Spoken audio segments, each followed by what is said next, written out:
حضرت ابراہیم علیہ السلام کو جانچنے کے لیے اللہ تعالیٰ نے یہ خواب دکھایا کہ تم اپنے بیٹے کو اسماعیل کو جا کر ذبح کر دو۔ حضرت ابراہیم علیہ السلام نے عین اسی حکم کے مطابق بغیر اف اور بٹ کیے ہوئے، بغیر کوئی تعویل اور انٹرپریٹیشن ڈھونڈے ہوئے اٹھتے ہیں، اپنے بیٹے سے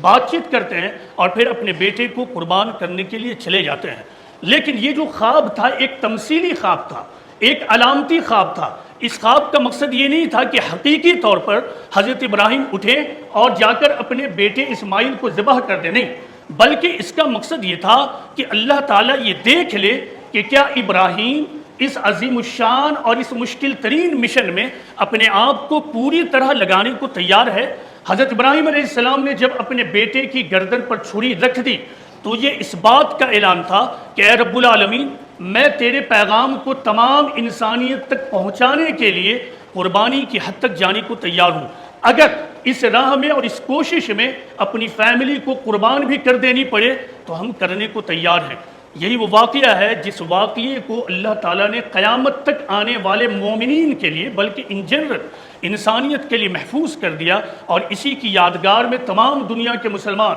اپنے اپنے مقام پر جانور کی قربانی کرتے ہیں۔